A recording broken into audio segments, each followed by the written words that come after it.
तरीका है कि स्टेट बैंक का गवर्नर जो है वो डिप्टी गवर्नर अपनी तनख्वाह खुद तय करेंगे। और ये सोशल मीडिया पे ये चल रही थी तनख्वाह के पता आज का कि वो कह रही थी पहले तो 10 लाख रुपए तनख्वाह होती थी बैंक स्टेट बैंक गवर्नर की। उनका ये नहीं हो सकता कि गवर्नर स्टेट बैंक को 1 करोड़ रुपया महीने का वो तनख्वाह दी जाए। मैशत जो कि जिसके ऊपर बहुत बड़ा सवालिया निशान बनता जा रहा है, मैशत की गिरती पड़ती एक तरफ दीवार है तो उस दीवार पर दूसरी तरफ सोने पे सुहागा के IMF के ताबड़तोड़ हमले।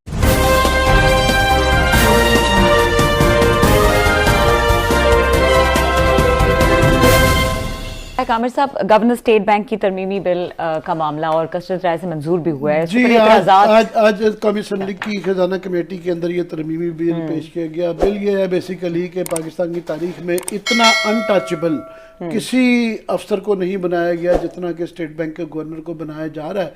ज़ाहिर है उस पर अपोजिशन ने बड़ा शोर मचाया। एहसन इकबाल साहब ने, हम भी पहले यहाँ सारे पाकिस्तान बात कर रहा है कि पहले तो आपने उनको जो है अभी तक वो जवाब नहीं दे पाए। शौकत तरीन साहब खुद कहते थे, अभी भी कहते हैं कि जी 157 कभी कहते हैं 165 रुपये से ज़्यादा डॉलर रुपये का रेट नहीं होना चाहिए।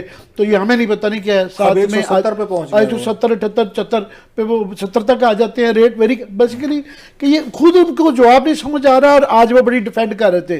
दूसरा ये है कि क्लास साहब सही कह रहे थे, पहले की ये पॉलिसी थी कि जो इंटरेस्ट रेट है, पॉलिसी रेट जो है 13.5% के ऊपर किया गया, जिससे लाखों लोग सस्ता लेके पैसा बना के हॉट मनी के तौर पर बाहर भी लेके, उसका भी कोई जवाब नहीं है। तो एहसन इकबाल ने ये सारी बातें भी की।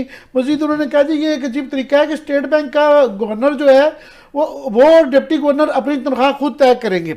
और ये सोशल मीडिया पे ये चल रही थी तनख्वाह के इनकी गालबन कोई करोड़ रुपए करीब है। तो मुझे नहीं था यकीन आ रहा, तो मैंने किसी से पूछा, उन्होंने कहा जी मुझे नहीं पता आज का, कि वो कह रही थी पहले तो 10 लाख रुपए तनख्वाह होती थी बैंक स्टेट बैंक गवर्नर की। अब एहसन इकबाल साहब ने रिपीट किया है कि जिससे लगता है कि ये ठीक है।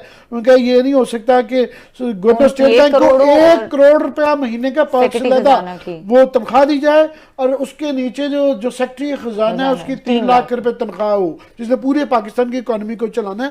तो ये बहुत बड़ी तफरीक है। दूसरा ये एहसन इकबाल का ये जुमला बड़ा मुझे मगराना साहब, इमरान मगराना साहब हमारे रिपोर्टर बड़ी तफसील किस्म की रिपोर्ट लेके आते हैं, तो उन्होंने ये जुमला कोट किया हुआ है। उन्होंने कहा बैंक का एक CEO जो होता है वो सिर्फ बैंक को नुकसान पहुंचा सकता है, स्टेट बैंक का पूरी स्टेट को, पूरी रियासत को नुकसान पहुंचा सकता है। तो ये मैं इसे बिल्कुल एग्री करता हूँ। बड़ी तल्ख बातें हुई पर आखिर में सुलह हो गई। और गवर्नर साहब का कहना था कि जी मैं कोई IMF से पहला आदमी नहीं हूँ जो लाया गया हूँ।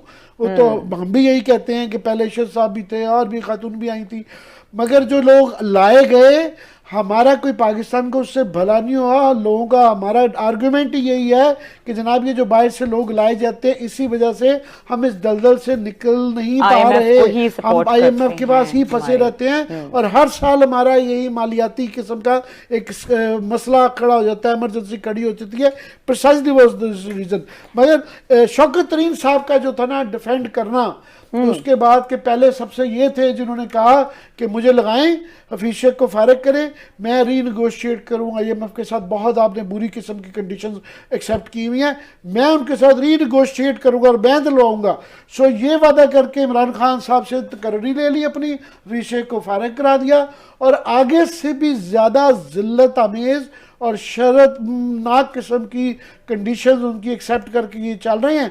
और पहले इनकी और बाकर की जो है ना आपस में यूँ लड़ाई थी। बाकर साहब इनके खिलाफ पेश कर रहे थे कि जनाब ये आदमी ठीक नहीं है, इसके अपने बैंक के अंदर भी इनके ऊपर इल्जामात हैं कि अपना बैंक डुबोया है। अब देखें ना, कॉमन इंटरेस्ट की होता है कि जब कौमी मफाद की बजाय जाती मफाद आते हैं, वो इनको डिफेंड कर रहे हैं, ये उनको डिफेंड कर रहे हैं।